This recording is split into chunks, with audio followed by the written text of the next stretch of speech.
चटर्जी हामी भरता है। हाँ मैम, वही दिलीप जी, वही अपने साले सुदेश के साथ बार बार मेहंदी पठार हॉस्पिटल आते जाते हैं। जो आते तो खाली हाथ है पर जाते एक पॉलीथीन के साथ है। मुझे तो लगता है वही वो पॉलीथीन है जिसमें वो आंखें ले जाते होंगे चुरा कर। वर्चस्विनी तुरंत चटर्जी से पूछती है, तुम इतनी गारंटी के साथ कैसे कह सकते हो चटर्जी कि उस पॉलीथीन के अंदर वो दोनों आंखें ले जाते थे? चटर्जी अपनी नजरें चुराते हुए कहता है, गारंटी के साथ तो नहीं कह सकता मैम ये चीज, बस मुझे लगता है। वरना आप ही बताइए भला वो दोनों सफेद पॉलीथीन में क्या ले जाते होंगे? वर्चस्विनी खामोश रहती है क्योंकि उसके पास चटर्जी के सवाल का कुछ जवाब नहीं था। वर्चस्विनी कुछ सोचते हुए कहती है, जब मुझे धन्या ने बताया था कि रतन पाली ने ताज दिलीप के पास से चुराया था, तभी से मैं इसे अपनी हिरासत में लेना चाहती थी, उससे पूछताछ करना चाहती थी, पर कैसे करूं ये समझ नहीं आ रहा था। उस पर नजर भी रखी पर कुछ सबूत हाथ नहीं लगा। अब जाकर एक अच्छा सबूत हाथ लगा है। बुलाओ इन जीजा साले को पुलिस स्टेशन में जरा, मैं भी तो जानूं आखिर ये दोनों पॉलीथीन में क्या ले जाते हैं। चटर्जी ऑर्डर मानते हुए कहता है, जी मैम, मैं आज ही फरमान भेज देता हूँ। कल सुबह तक वो दोनों आपके सामने पुलिस स्टेशन में हाजिर होंगे। इतना कहकर चटर्जी वहां से जाने के लिए अपनी जगह पर से उठने लग जाता है। अभी चटर्जी आधा ही उठा था कि तभी वर्चस्विनी उससे पूछती है, 2 मिनट चटर्जी। चटर्जी कहता है, जी मैम कहिए। वर्चस्विनी चटर्जी पर शक करते हुए पूछती है, चटर्जी अगर ऑर्गन्स चोरी की किसी ने रिपोर्ट लिखवाई थी तो उस केस के बारे में तुमने मुझे पहले क्यों नहीं बताया? चटर्जी हिचकिचाहट के साथ जवाब देता है, वो मैम क्या है ना, आप पहले से ही बहुत सारे केसेस में बिजी थी, इसलिए मैं आपको और बिजी नहीं करना चाहता था। इसलिए मैंने खुद ही इस केस की छानबीन शुरू कर दी और देखिए मैंने केस लगभग सॉल्व कर दिया। मुझे लगता है हम गुनहगारों तक पहुंचने वाले हैं। वर्चस्विनी मनी मन सोचने लग जाती है, ये चटर्जी तो कुछ ज्यादा ही होशियार निकला। जिस तरह नाम है उसी तरह इसका काम है। चटर्जी वर्चस्विनी के चेहरे के एक्सप्रेशन देखते हुए कहता है, आप क्या सोच रही है मैम? वर्चस्विनी हड़बड़ाहट के साथ कहती है, कुछ नहीं चटर्जी, कुछ नहीं। चटर्जी अपने चेहरे पर मुस्कान लाते हुए कहता है, मैम आपको नहीं बताना तो मत बताइए, पर झूठ मत बोलिए। मैंने आपसे कहा था ना, हमें झूठ नहीं बोलना चाहिए। झूठ बोलने से इंसान के गुनाह बढ़ जाते हैं और उन सारे गुनाहों की सजा उन्हें। चटर्जी अपनी बात पूरी करता उससे पहले ही वर्चस्विनी कहती है, उन सारे गुनाहों की सजा उन्हें ऊपर मिलती है, ईश्वर के पास। चटर्जी और वर्चस्विनी दोनों मुस्कुराने लग जाते हैं। चटर्जी वर्चस्विनी से वहां से जाने की इजाजत मांगते हुए कहता है, अब मैं जा सकता हूँ मैम? वर्चस्विनी खोए हुए अंदाज में जवाब देती है, हाँ तुम जा सकते हो। चटर्जी वहां से चला जाता है। रात के 2 बज रहे थे। आसमान में घने काले बादल छाए हुए थे जिन्हें देखकर ऐसा लग रहा था कि वो किसी भी वक्त बरस सकते थे। वंदना अमोदिता रात के अंधेरे में कहीं जा रही थी। दोनों ही बड़ी हड़बड़ाहट के साथ अपने कदम आगे बढ़ाए जा रहे थे। वंदना के चेहरे पर एक्साइटमेंट दिख रही थी। वो दोनों जहां पर भी जा रहे थे उस जगह जाने के लिए वंदना बहुत खुश थी, पर अमोदिता बहुत घबराई हुई थी। उसे देखते ही ये लगता था कि जिस जगह पर वो जा रहे थे वहां पर उसको जाने का बिल्कुल मन नहीं था, पर ना चाहते हुए भी वहां पर जाना पड़ रहा है। इसलिए वो बड़ी मायूसी के साथ अपने कदम आगे बढ़ा रही थी। अमोदिता चलते चलते रुक जाती है। जैसे ही अमोदिता रुकती है, वंदना दहाड़ते हुए कहती है, क्या हुआ नालायक अमोदिता, तू रुक क्यों गई? अमोदिता जानबूझकर हांफने का नाटक करते हुए कहती है, अब थक जाऊंगी तो रुकूंगी ही ना वंदना भाभी, मुझ में आपकी तरफ फुर्ती थोड़ी है। वंदना गुस्सा करते हुए कहती है, सब जानती हूँ मैं कि तुझ में कितनी फुर्ती है। अगर हम वहां पर युग पर टोना करने जा रहे होते ना तो तेरे कदम वहीं पर जाकर थमते। जैसे ही वंदना युग का नाम लेती है अमोदिता शर्माने लग जाती है। अमोदिता शर्माते हुए कहती है, आप भी ना भाभी। वंदना अपने मुंह पर हाथ रखते हुए कहती है, कैसी लड़की है तू, मैंने तेरी तारीफ नहीं करी है जो तू शर्मा रही है, अब जल्दी चल। अमोदिता पलटकर कुछ कहती है उससे पहले ही आसमान में जोर से बिजली चमकती है। बिजली इतनी तेज चमकी थी कि आसपास के सारे पेड़ पौधे दिखाई देने लग गए थे। बिजली चमकने के साथ ही बादल भी गरजने लग गए थे। अमोदिता आसमान में काले घने बादलों को देखते हुए कहती है, भाभी जरा ऊपर तो देखिए, ऐसा लगता है बहुत तेज बारिश होने वाली है। मुझे तो लगता है हमें वहां फिर कभी जाना चाहिए, अभी वापस से घर चलना चाहिए। अभी हम घर से ज्यादा दूर नहीं आए हैं, जल्दी वापस पहुंच जाएंगे। वंदना अमोदिता पर गुस्सा करते हुए कहती है, ये क्या बकवास कर रही है तू, अपना मुंह बंद रख। आज मुझे क्रकड़ हथियार बनाने से कोई नहीं रोक सकता। मैं त्रिकोण हवन कुंड के पास जाऊंगी और वो क्रकड़ हथियार बना कर रहूंगी। अमोदिता चिढ़ते हुए कहती है, वंदना भाभी, आखिर आप क्रकड़ हथियार के इतना पीछे क्यों पड़ी हुई हैं? वंदना तुरंत कहती है, क्योंकि उससे यक्षिणी मर सकती है और मैं यक्षिणी को मारना चाहती हूँ, उसका हमेशा के लिए अंत करना चाहती हूँ। अमोदिता पलट कर कहती है, माना वंदना भाभी की क्रकड़ हथियार से आप यक्षिणी को मार देंगी, पर अभी आपने देखा ना, अमावस्या निकल चुकी है।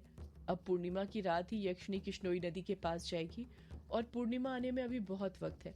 हम आराम से क्रकड़ हथियार बनाकर उसे मार सकते हैं। वंदना अमोदिता की आंखों में देखते हुए कहती है, तुझे किसने बोला कि मैं यक्षिणी को किश्नोई नदी पर मारूंगी? अमोदिता आहिस्ते से पूछती है, तो फिर आप उसे कहां पर मारोगी? वंदना फुसफुसाते हुए कहती है, उसके घर में, उसके ही घर के अंदर घुसकर मैं उसे मार दूंगी। वंदना की बातें सुनकर अमोदिता शॉक रह गई थी। अमोदिता धीरे से पूछती है, और यक्षिणी का घर कहाँ है? वंदना अमोदिता के एकदम नजदीक जाकर कहती है, तूने ग्रेवयार्ड कोठी को नहीं देखा क्या? वही उसका घर है। वो पहले भी वहीं पर रहती थी, आज भी वहीं पर है। मैं उसे उसकी ग्रेवयार्ड कोठी में ही मार दूंगी। अमोदिता मन में सोचती है, ग्रेवयार्ड कोठी में तो युगजी भी रह रहे हैं, इसका मतलब इतने दिनों से युगजी यक्षिणी के साथ है। सौदाइन होने के कारण वंदना अमोदिता के मन की बात सुन लेती है और हंसते हुए कहती है, हाँ अमोदिता, युग यक्षिणी के साथ रहता है। उसका बाप भी यक्षिणी के साथ रहता था और अब बेटा भी। दोनों बाप बेटे एक जैसे ही हैं, यक्षिणी के जिस्म के प्यासे। अमोदिता पलटकर कुछ नहीं कहती है, चुपचाप खड़ी रहती है। वंदना अमोदिता के मन में आग लगाने के लिए कहती है, ना जाने कितनी रातें युग ने यक्षिणी के साथ बिताई होंगी, अपने जिस्म की प्यास को उसे चूम कर बुझाई होगी। ना जाने कितनी बार दोनों एक साथ सोए होंगे, एक ही बिस्तर पर हम बिस्तर होने के लिए। अमोदिता हकलाते हुए कहती है, ये आप क्या बोल रही हैं वंदना भाभी? मेरे युग जी ऐसे बिल्कुल नहीं है, मैं उन्हें अच्छे से जानती हूँ। वंदना कहती है, तू मर्दों को अच्छे से नहीं जानती अमोदिता, क्योंकि तू नालायक है। जहां औरतों का पल्ला उनके गिरेबान पर से गिरता है, इन मर्दों की नियत भी गिर जाती है। तू जानती है ना यक्षिणी कितनी खूबसूरत है, इतनी खूबसूरत कि बैरागी भी उसकी खूबसूरती को देखकर अपना बैराग छोड़ते। फिर तो वो सिर्फ युग है। तू समझ रही है ना मैं क्या बोल रही हूँ? अमोदिता तुरंत पलट कर कहती है, मुझे कुछ नहीं समझना। आप जो भी सोच रही हैं वंदना भाभी, बहुत गलत समझ रही हैं। आप ही बताइए, अगर मेरे युग जी यक्षिणी के साथ सोए होते तो यक्षिणी उन्हें कब का मार देती? आप जानती है ना, संभोग करने के बाद यक्षिणी अपने शिकार को मार देती है। तो फिर उसने युग जी को क्यों नहीं मारा? वंदना खोए हुए अंदाज में कहती है, मारा तो यक्षिणी ने युग के बाप को भी नहीं था। वंदना की बात सुनकर अमोदिता के पैरों तले जमीन खिसक जाती है। उसकी आंखें खुली की खुली रह जाती हैं। अमोदिता हैरानी के साथ कहती है, इसका मतलब छोटे फूफा जी भी यक्षिणी के साथ सोए थे? बातों ही बातों में वंदना ने कुछ ऐसा बोल दिया था जो उसे नहीं बोलना चाहिए था। जब वंदना को इस बात का एहसास होता है तो वो टॉपिक को चेंज करते हुए कहती है, तू बातें ही करती रहेगी या चलेगी भी? अमोदिता वंदना पर दबाव बनाते हुए कहती है, पर मेरे सवाल का जवाब तो दीजिए वंदना भाभी, बताइए ना, क्या छोटे फूफा जी भी यक्षिणी के साथ? अमोदिता अपनी बात पूरी करती है उससे पहले ही वंदना उसे बीच में टोकते हुए कहती है, तू मुझे उस त्रिकोण हवन कुंड के पास लेकर चलेगी या नहीं? या तू युग को यक्षिणी के साथ ही सोने देना चाहती है जिंदगी भर के लिए? वंदना का ताना सुनकर अमोदिता की बोलती बंद हो जाती है। वंदना आगे कहती है, मुझे जल्दी ले चल उस त्रिकोण हवन कुंड के पास, ताकि मैं क्रकड़ हथियार बनाकर उस यक्षिणी को मार सकूं। वंदना बड़े प्यार से कहती है, मैं उस यक्षिणी को मारूंगी तभी तो तू युग के साथ सो पाएगी ना। तुझे युग के साथ सोना है या नहीं सोना है वो तू देख ले। जैसे ही वंदना ये बात बोलती है, अमोदिता फिर शर्माने लग जाती है। वंदना अपनी हंसी रोकते हुए कहती है, तू तो सोने के नाम से ही शर्मा गई अमोदिता। पता नहीं तेरा तब क्या हाल होगा जब तू असल में युग के साथ सोएगी। बड़ी नालायक है तू सही में। अमोदिता त्रिकोण हवन कुंड के पास जाने के लिए अपने कदम आगे बढ़ाने लग जाती है और वंदना भी उसके पीछे पीछे जाने लग जाती है। वंदना अपनी उंगली क्रॉस करते हुए मन ही मन सोचती है, वंदना को सब पता है कि किसको कैसे लाइन पर लाना है। कुछ ही देर में अमोदिता वंदना को लेकर उस जगह पर पहुंच जाती है जहां से त्रिकोण हवन कुंड 500 मीटर की दूरी पर था। अमोदिता और वंदना के आसपास चारों तरफ घना जंगल ही जंगल था, ऐसा जंगल जिसका अंत दिखाई नहीं दे रहा था। उन दोनों की लंबाई से कहीं ज्यादा लंबे पेड़ उनके अगल बगल लगे हुए थे। अमोदिता अपनी उंगली क्रॉस करते हुए मन ही मन सोचती है, भगवान, बस माँ को पता नहीं चलना चाहिए कि मैं वंदना भाभी को लेकर यहाँ पर आई हूँ, वरना वो मुझे मार डालेगी। कहेगी नालायक, एक राज भी अपने पेट में नहीं रख सकती। कैसी सौदाइन बनेगी तो। अमोदिता भगवान से यही सब दुआएं मांगते हुए आगे बढ़ी रही थी कि तभी अचानक से वंदना कसकर चीखती है। आ! वंदना इतनी कसकर चीखी थी कि उसकी चीख आसमान में गूंजने लग गई थी। अमोदिता तुरंत पीछे मुड़ती है और वंदना से पूछती है, क्या हुआ वंदना भाभी, आप चीखी क्यों? वंदना अपने सीधे हाथ से उल्टे हाथ की कोहनी पकड़ते हुए कहती है, अमोदिता ऐसा लगा जैसे किसी ने मेरे उल्टे हाथ में कुछ चुभोया हो। अमोदिता मुंह बनाते हुए कहती है, क्या कहा? हाथ में कुछ चुभाया हो? इतना कहकर अमोदिता अपने मोबाइल का टॉर्च ऑन करती है और वंदना के उल्टे हाथ की कोहनी पर टॉर्च की रोशनी मारने लग जाती है। जब वंदना के उल्टे हाथ पर टॉर्च की रोशनी गिरती है तो अमोदिता देखती है कि वंदना के उल्टे हाथ की कोहनी के एकदम बीचों बीच एक गोल रक्त की बूंद थी। वो रक्त की बूंद ऐसी थी जैसे उस जगह पर किसी ने कोई नुकीली चीज चुभाई हो, जैसे कि कोई कील। देखते ही देखते उस रक्त की बूंद में से रक्त की धारा बहने लग जाती है। वंदना दर्द से कराहते हुए चीखती है, आ मेरा हाथ! वंदना की कोहनी से रक्त की धारा बहते देख अमोदिता के हाथ पैर सुन्न पड़ जाते हैं। उसके कुछ समझ नहीं आता कि वो क्या करे। वंदना अभी अपनी कोहनी के दर्द से करा ही रही थी कि जिस तरह का निशान कोहनी पर पड़ा था वैसे ही पैर के तलवे के एकदम बीचों बीच भी पड़ जाता है। वंदना दर्द से चीखती है, आ, आ, मेरा पैर! देखते ही देखते वंदना के पैर के तलवे के बीच में से भी रक्त की धारा बहने लग जाती है।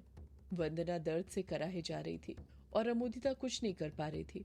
लगातार खून को निकलता हुआ देखकर वो बहुत घबरा गई। वंदना दर्द से कराहते हुए कहती है, ये क्या हो रहा है मेरे साथ? मेरे हाथ पैरों में क्या हो रहा है? अमोदिता जैसे तैसे करके अपने आप को संभालती है और कहती है, मुझे लग रहा है भाभी ये सब वो यक्षिणी कर रही है। वो नहीं चाहती कि मैं आपको त्रिकोण हवन कुंड के पास लेकर जाऊं। वंदना दर्द से कराहते हुए कहती है, यक्षिणी! अमोदिता घबराते हुए कहती है, मैंने आपको कहा था ना भाभी, हमें आज यहाँ पर नहीं आना चाहिए। ये सब उसी के कारण हो रहा है, चलिए वापस चलते हैं यहाँ से। वंदना पैर से बहती हुई रक्त की धारा पर अपना हाथ रखते हुए कहती है, नहीं, मैं नहीं जाऊंगी। वंदना को और ज्यादा दर्द होने लग जाता है। वो दर्द से फिर से कराहना शुरू कर देती है। वंदना को कराहता हुआ देखकर अमोदिता की आंखों में से आंसू निकलने लग गए थे। अमोदिता रोते हुए कहती है, मेरी बात मानिए भाभी और चलिए यहाँ से। यहाँ पर रुकना मतलब अपनी मौत को बुलावा देना है। वंदना बदले की आग में कहती है, अब मैं अपनी मौत को बुलावा दे चुकी हूँ तो वही सही। या तो आज वो यक्षिणी बचेगी या मैं। मुझे पता है वो यक्षिणी यहीं कहीं पर है, मैं उसे छोड़ूंगी नहीं। वो छुपकर मुझ पर वार कर रही है ना, मैं भी देखती हूँ कब तक करती है। वंदना ने इतना कहा ही था कि तभी जिस तरह उसके उल्टे हाथ की कोहनी से खून निकल रहा था, ठीक उसी तरह उसके सीधे हाथ की कोहनी से भी खून की धारा निकलने लग जाती है। वंदना और दर्द से कराहने लग जाती है। वो दर्द से इतना कराह रही थी कि उसके कराहने की चीखें बार बार आसमान में गूंज रही थी। अमोदिता अपने आंसू पोंछकर वंदना को समझाते हुए कहती है, पागलपन मत करिए वंदना भाभी और चलिए यहाँ से। वंदना अपने जख्मों को सहते हुए गुस्से के साथ कहती है, पागल तो मैं तभी हो गई थी जब उस यक्षिणी ने मेरे विराट को मारा था, पर अब मरने की बारी उसकी है। या तो आज वो रहेगी या फिर मैं।